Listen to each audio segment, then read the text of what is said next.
శాంతి. ఈరోజుటి మురళీ తారీఖు మే 23, 2025. శివ భగవాను వాచ. మధురమైన పిల్లలు, ఈ తీరం నుండి ఆవలి తీరానికి తీసుకెళ్లేందుకు మీకు నావికుడు లభించారు. మీ కాళ్ళు ఇప్పుడు ఈ పాత ప్రపంచంలో లేవు.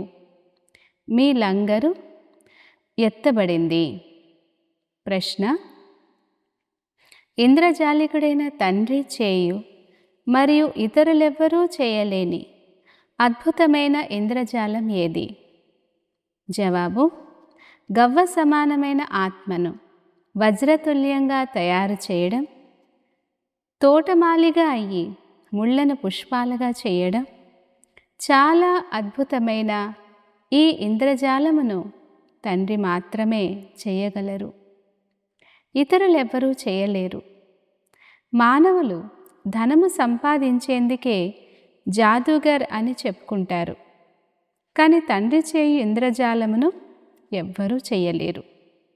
అచ్చా, మధురాతి మధురమైన అపురూపమైన పిల్లలకు మాత్పిత బాప్దాదాల ప్రియ స్మృతులు మరియు గుడ్ మార్నింగ్.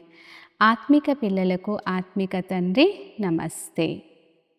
ధారణ కొరకు ముఖ్య సారం. ఫస్ట్ పాయింట్: ప్రపంచమంతా ఎవరి కొరకు వెతుకుతూ ఉందో ఆ బాబా, ఆ తండ్రి నాకు లభించారు అని ఈ సంతోషంలో ఉండాలి. స్మృతి ద్వారానే పాపాలు వినాశనమవుతాయి. అందువలన ఎలాంటి పరిస్థితిలోనైనా తండ్రిని, ఆస్తిని స్మృతి చేయాలి. ఒక్క నిమిషం కూడా మీ సమయాన్ని వ్యర్థము చేయరాదు. సెకండ్ పాయింట్: ఈ పాత ప్రపంచం నుండి బుద్ధి అనే లంగరును ఎత్తివేయాలి. బాబా మన కొరకు కొత్త ఇంటిని నిర్మిస్తున్నారు. ఇది రౌరవ నరకం. కంసపురి నుండి మనము వైకుంఠానికి వెళ్తున్నాము. సదా ఈ స్మృతిలో ఉండాలి. వరదానము: విహంగ మార్గ సేవ ద్వారా విశ్వ పరివర్తన కార్యాన్ని సంపన్నం చేసే సత్యమైన సేవాధారి భవ.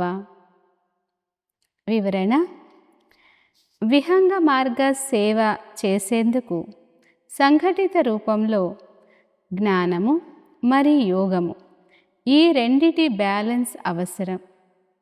ఎలాగైతే జ్ఞానం బసంత్ ద్వారా ఒకే సమయంలో అనేక మంది ఆత్మలకు సందేశంనిచ్చే కార్యం చేస్తారు, అలాగే రూప్ అనగా యోగ బలము ద్వారా, శ్రేష్ఠ సంకల్పాల బలము ద్వారా విహంగ మార్గపు సేవను చేయండి.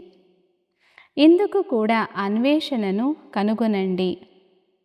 దీనితో పాటు సంఘటిత రూపంలో దృఢ సంకల్పం ద్వారా పాత స్వభావ సంస్కారాలను మరియు పాత నడవడిక అనే నువ్వులు మరియు యవలను యజ్ఞంలో స్వాహ చేయండి. అప్పుడు విశ్వ పరివర్తన కార్యము సంపన్నమవుతుంది, లేక యజ్ఞము సమాప్తమవుతుంది. స్లోగన్: బాలకతనము మరియు మాలికతనముల బ్యాలెన్స్ ద్వారా ప్లాన్ను ప్రాక్టికల్లోకి తీసుకురండి. అవ్యక్త సూచన: ఆత్మిక రాయల్టీ మరియు పవిత్రతా పర్సనాలిటీని ధారణ చేయండి. ఈ ఈశ్వరీయ సేవలో అత్యంత గొప్ప పుణ్యము పవిత్రత యొక్క దానమును ఇవ్వడం. పవిత్రంగా తయారు చేయడమే పుణ్యాత్మగా అవ్వడం. ఎందుకంటే ఏదైనా ఆత్మను మహాపాపమైన ఆత్మహత్య నుండి విడిపిస్తారు. అపవిత్రత అనేది ఆత్మహత్య వంటిది. పవిత్రత ప్రాణదానం వంటిది. ఎవరి దుఃఖమునైనా తీసుకొని సుఖమునివ్వడమే అన్నింటికంటే పెద్ద పుణ్యకర్మ. ఇలా పుణ్యం చేస్తూ చేస్తూ పుణ్యాత్మగా అయిపోతారు. అచ్చా, ఓం శాంతి.